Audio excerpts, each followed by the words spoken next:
Welcome back to the Movement is Medicine podcast. Dr. Gene Shirakarad here with Dr. Megan Weezer, Dr. Corey. I ate all the chocolate. How? Okay, And so Nelly. Gene ate my chocolate bar, Okay. and he very graciously bought a bunch of chocolate bars to make up for All it. right. First of all, Like 20 of let them. me defend my name. Uh-huh. You see this table here. Usually when there's food on this table, it's for us to share. That's debatable, I but would okay. That's Yep. debatable. What do you mean that's debatable? That is Anytime I buy debatable. snacks, I put it on this table. I bought a chocolate bar from a fundraiser, Clark Steinbaugh had Yes. a fundraiser. So that's what it was. I bought two, one for me, one for Carrie. Shout and out you Carrie. left. Who doesn't take their chocolate bars with them? And then I forgot it. Uh-huh. Yes. So anyways, I bought 20 chocolate bars to drive the point home that he can have his chocolate bars back. Yeah. And then what happened? And then he ate 19. Somehow they're gone. I don't know. Because I had one. Somehow they're gone. I think Carrie had one also. I saved her one. So, 18. Shout out, Carrie. yeah. So Which one was your favorite? Because there are different flavors. Yeah, probably the caramel, Caramel? depending on where you're from. Italian? Italian. Ugh. Yeah, I like the caramel. I sound so pretentious when I say caramel. I would like a caramel macchiato, please. Well, I when say you- caramel. Good. Okay, me too. Caramel. Actually, I say caramel when I'm around people around here because I How do don't you want to spell sound it? like a. You spell it caramel, but I say caramel. Mhm. I always have. Do you say nuclear or nuclear? Nuclear? Okay, so say the words Nuclear. properly. Exactly. Do you say water or water? Water. But everyone near, like, my mom says water. Yeah, that's the proper pronunciation. Sure. Water? Uh, God. How do you pronounce Drawer? What? We can't spell. I'm not the only one that had a hard time with that, right? Drawer. Thank you. Drawer. Right. Okay. I had a college roommate. She was from Long Island. And she would Nelly say just draw. farted, by the way. Huh? Nelly just farted, by the way. Yes, she really- Yeah. He just said that because he didn't want people thinking it was you. She would say draw. Nelly Like and Nelly it's ate in all the draw. chocolate and I'm too. like, the draw? Like you're missing Yeah. a whole other Just cut syllable. off the ER, Yeah. the draw. Draw. And they would say, so like, I remember she must have called me for something. And they say I'm standing online. Like Oh, yeah, you told me that. Yeah. yeah. They're Instead like, of I'm inline. online now. And I'm like, what do you mean online? What? You're She's in. like, I'm online. I'm like, what do you mean online? Like on the internet? What are you talking about? And she's like, no, I'm online to get us bagels. And I'm like, you're in line to get us bagels. Online? Yes. Where is that's how this? they say it. Long Island. Well, They It's can fucking say there. weird. I mean, Long And I Island. remember like we got into this big like tiff about it. And I was like, what do you mean you're online to get like what? You're standing in line. You are in a line Long to Island get bagels. is like pretty close second to New Jersey of separate world. Of what? Separate world. Tread lightly. Exactly. As she's grabbing her I kill shank. you. Yeah. Pulling out of Nelly's collar. Let me show you some. Let me show you some. Say some. Say something else. Last word thing before we get into our topic. About chocolates? No. I'm only going to say it in the abbreviated form because I want to know what you guys say. Mhm. Mayo, like the sandwich topping, Yeah. mayo. Mhm. When you say the full word, how many syllables do you use? At 2, probably. Mayonnaise. Mayonnaise. Not, you don't add the O. It's just mayonnaise. Mayonnaise. Mayonnaise. Mayonnaise. I feel like it Mayonnaise. it gets like combined. Like Yeah, I don't think I mayonnaise. say mayo. Okay. I say Yeah. mayonnaise. Like Mayonnaise. how people say they shorten people from Baltimore Yeah. shorten it to Baltimore. Baltimore. Yeah. Never mind. How do you say it? I don't want to get shot. I don't want to talk. Can't talk bad about over Baltimore. mayo? Yeah. No, I say mayonnaise also. Yeah. Yeah, but we were just looking up. You Funny say pronoun- mayonnaise. No, I think most normal people say mayo. just You say mayo. Yeah, I don't think anybody says the full word. No, like- Yeah, I don't think I say Like, do you say refrigerator or do you say fridge? definitely fridge. Yeah, fridge. same thing. I know somebody who says refridge. And I'm like, why? If you're gonna say, No. refridge. You guys know a lot of weirdos, Yeah. apparently. yeah, Good Lord. Good Lord. So Corey ate 19 pieces of chocolate. no, not Not pieces. Bars. Not Bars, yes. 19 Yeah, they're- chocolate bars. Yeah, they're good size bars. They're good They're size the bars. full size. oh, just carbo loading. That's Did it work? diabetes loading. More like it. A1C through the roof. Let's talk about on this episode. So last episode we talked about stretching, which I'll be honest with you. From the conversations that I had with members, it landed better than I thought. I think the breakdown that we had and the definitions of stretching, most people accepted, right? Because we discussed what stretching should be and should not be, and what it should be and is okay is people that, these are the conversations that I had, is people are like, well, it feels good to me. I'm like, well, we weren't arguing the feeling good part. If it feels good, go Right. for it by all Right. means. It's when there's false pretense to what is actually happening And that is the what? issue. False pretense to what is You happening. said fault. Yeah, he did, but it's No, okay. I didn't. Yes, you did. No. We got to play back. No. Yeah. Have you seen those commercials with throw the the red flag? flag, Yeah. Hilarious. You haven't seen it? No.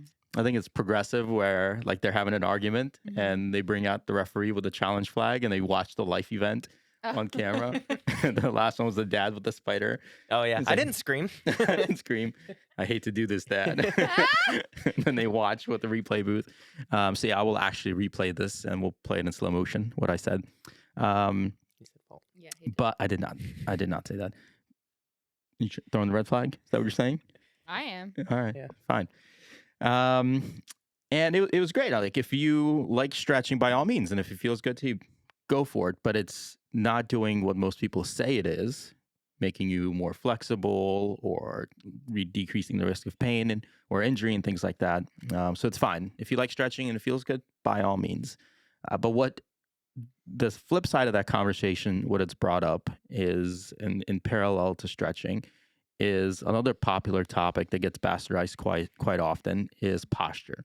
So I Mhm. thought this would be a good 1-2 punch of stretching on the last episode. If you haven't listened or haven't watched, head back, check that out. And then let's cover posture in this episode because I feel like I've been soapboxing about posture even longer than stretching because people have this almost from childhood take on posture because a lot of parents are always on their kids about sit up straight or sit this way and you look this way. And they have this aesthetic sense built into them that if you don't look a certain way or if your body's not in a certain position, then something might happen to you or something is already happening to you, meaning that you are less healthy because of the way you look. So let's talk about posture. Like where are you guys at in terms of when somebody says something about their posture? Where does your head go as soon as you hear that?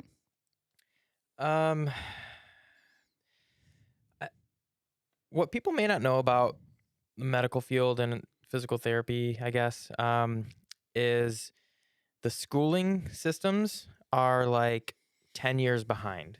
Yeah. And that's because they try to be evidence-based, and it takes a long time for evidence to Reach clinical practice. reach clinical practice and have a high enough level and well accepted to be able to be taught in school. So most physical therapists coming out of school are taught that forward head posture is the root of all evil, and that that's affecting everyone. Like everyone needs to do chin tucks because they're all in forward head posture.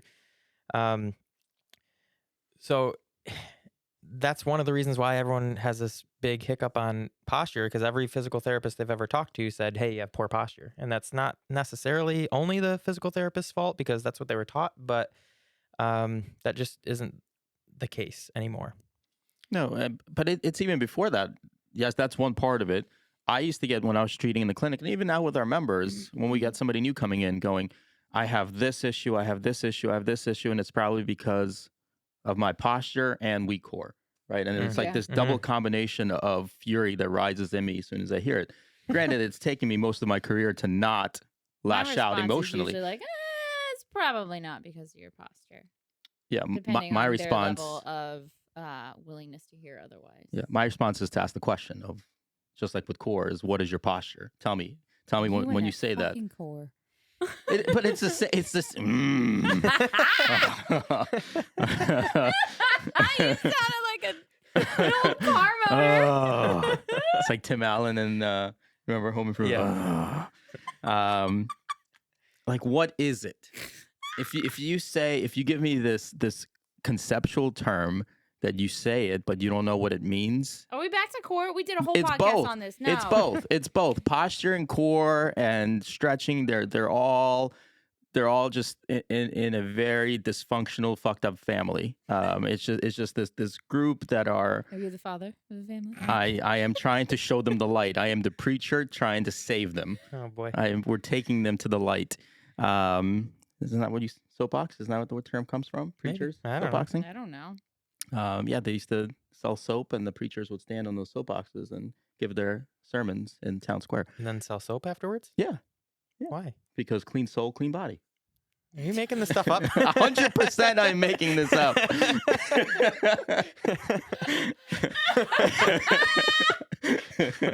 Oh my god. You wash away your sins. And you wash away your sins. That's right. Where do you think the term wash your mouth out with soap comes Okay, hamster back on the wheel.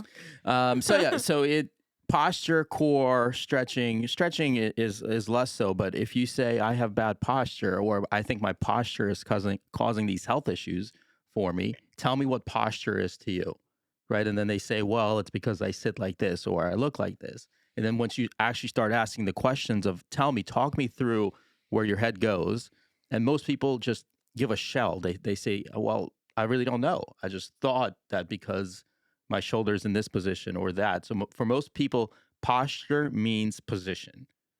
If I am in this position, or I look this way, or if I spend time in this position, my posture is bad and it's causing this issue. And the answer is, of course it's not. It's correlation at best. You're making the connection, and people always make the connection between the most visible thing that they have control over to the issue at hand.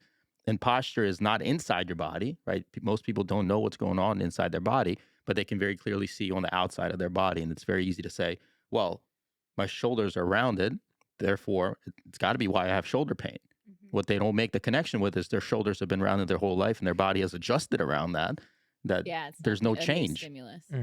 So that's where my issue with posture is. Your take, which is spot on, is how physicians, physical therapists, chiropractors have since 60s, 70s, and 80s have focused on posture, saying posture is the devil, posture is the issue. Well, this there's this posture. whole phenomenon of like text neck now too. Oh yeah, that was a big thing. Yeah. They said that people were growing like extra horns, like horns on the back of their head. Yeah, on the mastoid process. Yeah, from their neck muscles pulling from looking down like this. Mm-hmm. It was in the paper. I remember. Really? That makes it real. Somebody brought it in. Yeah. So posture. So let's talk about what posture isn't then, because obviously what it is nothing. It's the saying is the best posture is the next posture, right? We are designed to move, and we're designed to be fluid. So when most people are saying, "Hey, I have posture issues," they're saying I have positional issues. There's somehow they see some kind of biomechanical fault with their anatomy or their body. It's less of a resting positional issue and more of a lack of general movement issue. Yeah. If you get them Like moving out of that position. It doesn't matter what position you're in. Sitting in what is considered like great posture all day long, you're still going to feel something or other that's uncomfortable after a certain period of time. Like that's the easiest way to prove it to them too. If they think that perfect posture, air quotes, is going to solve all their issues, have them sit in perfect posture for an extended period of time, and then eventually you'll see them squirming out of it, and it's like, well, there you go, just squirm more and you'll be good. Squirm wiggle more. Wiggle with it. I think the nice thing is that you can very easily help people move past it and process it, even more so than I think than stretching, right? Because posture you can't necessarily change. So acceptance of this is how my body is, or this is how I am. The position I have to be in because I work from home for 8 hours. Right. So the buy-in, I think, for posture is a lot quicker and easier for most people, as long as they're willing to accept that the way your body is not causing you harm or is an issue. Which I think she's liking this little paws across too. Chill, dog. See, Nellie was in a certain posture for a little bit of time, and then she adjusted, and now she's feeling great. She's resting her real head on her. Oh. Yep. That's all you get. That's all you get. Yeah, posture has gone through a lot of variations over the years with little things popping up. Sitting was the death of everything, right? Remember? Yeah. Sitting is Before the new tech snack, smoking. yeah. Yeah. Which there is research that shows, but it's less the sitting and more sedentary behavior, Yeah. right? Sure, Sedentary I behavior. think it's like I think there is some what's the word I want to use? Like utility to like some of the stuff that people prescribe to people to supposedly like counteract quote unquote poor posture. Like I'm talking about like extension things. Mhm. Like opening up the posterior chain and not opening up the posterior chain, but like Yeah. engaging Novel the Yeah. movement posterior chain. patterns. Yeah. Yeah. I think the intention behind it is misplaced, but I think what they're doing can be helpful. Yeah, I agree. I think that's a great point. I think it's important to break down the cause and the goal, meaning that if somebody comes in and says, I have round shoulders and everything hurts because of those round shoulders, and you have them doing exercises and asking them, well, what causes it? What is actually causing you think is causing you pain, or where is it hurting? And you work with them and pain goes away, but they still have rounded shoulders and they can't move past Right. the That's not why you're in pain. no, but that's more body acceptance, right? Mhm. That's more of you could even make a case that's more of a body image, mental health conversation of are you truly happy with your body, of how it looks, and why is it that those rounded shoulders are bugging you so much? Whereas the other flip side of that coin is people come in and say, I think my posture is causing me pain. And you're like, okay, what is your posture? What do you think is causing it? And they're like, well, it's because I work at NASDAQ and I sit for 18 hours straight in front of a computer, which is a true story when I consulted there. 18 hours? Yeah. Oh, hell on Yeah. earth, no. 14, 18 hours watching the stocks.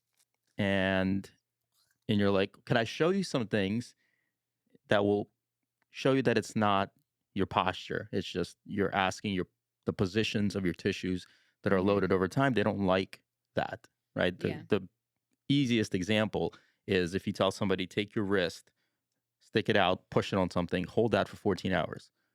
Do you think your wrist will hurt after that? Yeah, of course it will. Right. Right? Is it bad posture? No, it's just the position that you loaded your tissues in. Mm-hmm. And it's the same thing when you're sitting for a while, especially if you're used to sitting for 6 hours, then you sit for 8 hours, right? You're sitting exponentially more and you're asking your tissues to do something more.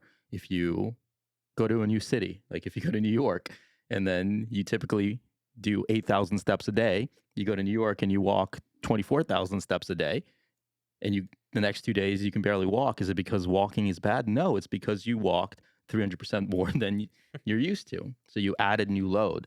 But people don't think in total volumes, right? They don't No. think about those concepts. They think about what they can see, and they can see their body and their positions. So it's, hey, try these movements, try these positions, and they try it and they feel better and they go, okay. Yeah, it's just the narrative behind why or what you're having them do. We're not saying these movements are going to fix your poor posture. We're just saying, hey, get out of your position, whatever you're in for a while, and you'll probably feel better.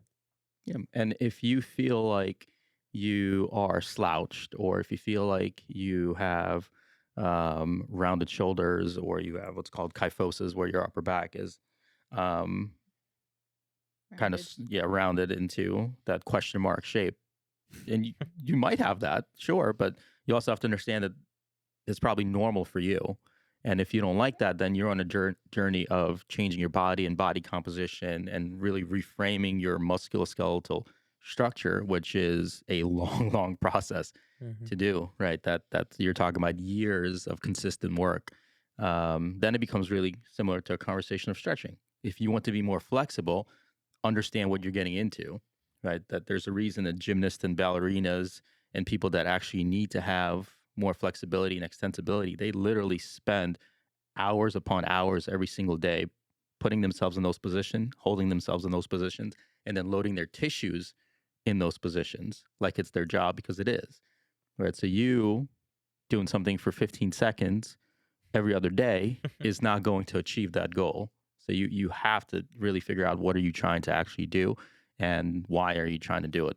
And posture is very much in that camp. So here's a follow-up question.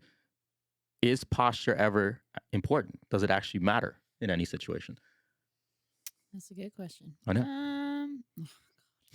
In the military, you have to stand at attention, Okay. or else you'll get yelled at. So Important for what? Any reason. Pick a reason. I think you mentioned like your parents yelling at you, "Hey, sit up straight." Mm-hmm. I think sometimes that's it could probably be so you don't end up I think it looking can be funny, but I important. think it's a respect thing too. No, not- I'm gonna go PT route and say that I think there are certain scenarios where it can be important for like symptom management, and I'm thinking of somebody who potentially has like a neck disc herniation or something like that. In that scenario, I would say, hey, maybe pay attention to like when you start feeling pain, do a little audit, like, oh, it's because of I'm in this aggravating position kind of thing. Okay. Like if there's pathology, then I would say it could potentially be important. But I don't even know if then I would call it posture. It could just be like alignment. Yeah, but that's what people consider a posture, right? In physical therapy, we still have our textbooks where we had to put the plumb line and you have to line up your Mhm. your shoulder I and will hips. say technique lifting, Yeah. posture matters. That's exactly where my head goes. Yeah. For posture. Like when you're doing a strict press or something. Yeah. Mm-hmm. Or anything. Stack position, rib Yeah. cage. That to me is efficient loading. I think posture does matter when you are talking about very precise techniques. And we tell this to our members all the time. It's technique and form most times does not matter.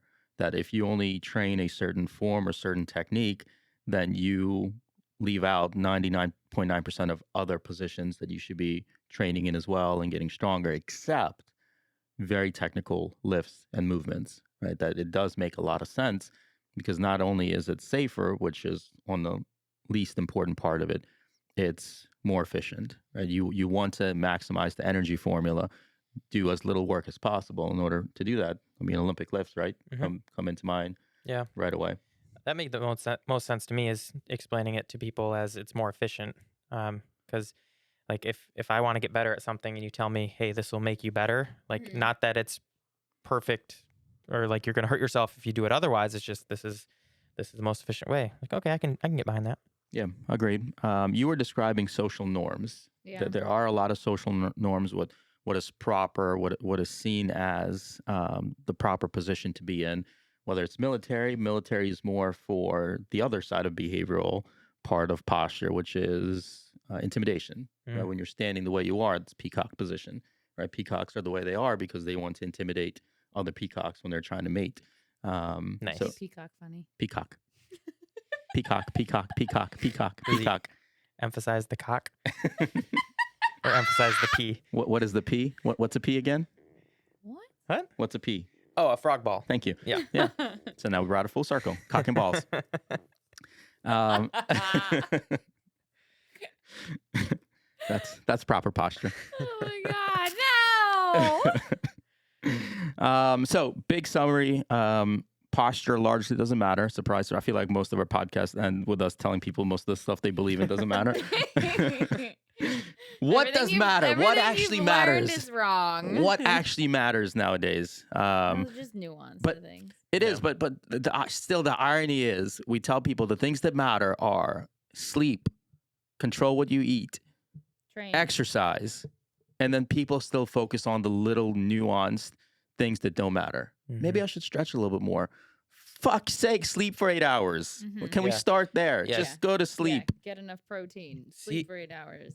See Drink how you some feel. water. Yeah. If you sleep 8 hours a day every day, if you get enough protein and eat some leafy vegetables and exercise most days of the week, you do that for a full year and see how your pain feels. Yeah. And I Seriously. can almost guarantee you'll feel so much better Mhm. Yeah. and your health markers will improve. By far, at this point in my career, one of my favorite parts about being at Recharge is having the buy-in from our members, right? That there's enough vulnerability and openness between us that they can ask the question, knowing that we can have a conversation. Like they'll ask the question, knowing they're not fully right and fully wrong. They might not even know how to ask the question, but we can have that conversation and have it over and over and over again. I really feel bad for clinicians that are in traditional clinics where they'll see their patient for once every week or 2 weeks and they might see him 8 times.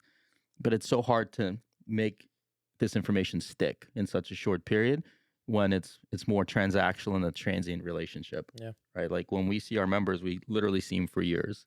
Yeah. And we beat it into them over and over and over again because they're not always ready. Just like other people, they're not always ready to hear that message or have it click, but they're willing enough to let it simmer and keep hearing it over and over and over again until for most of them it sinks in at some point. And that's a cool thing as a clinician to be able to do that. All right. I think that's it on posture. If you have any questions, comments, let us know in the comments below. Go ahead and subscribe if you are watching on YouTube.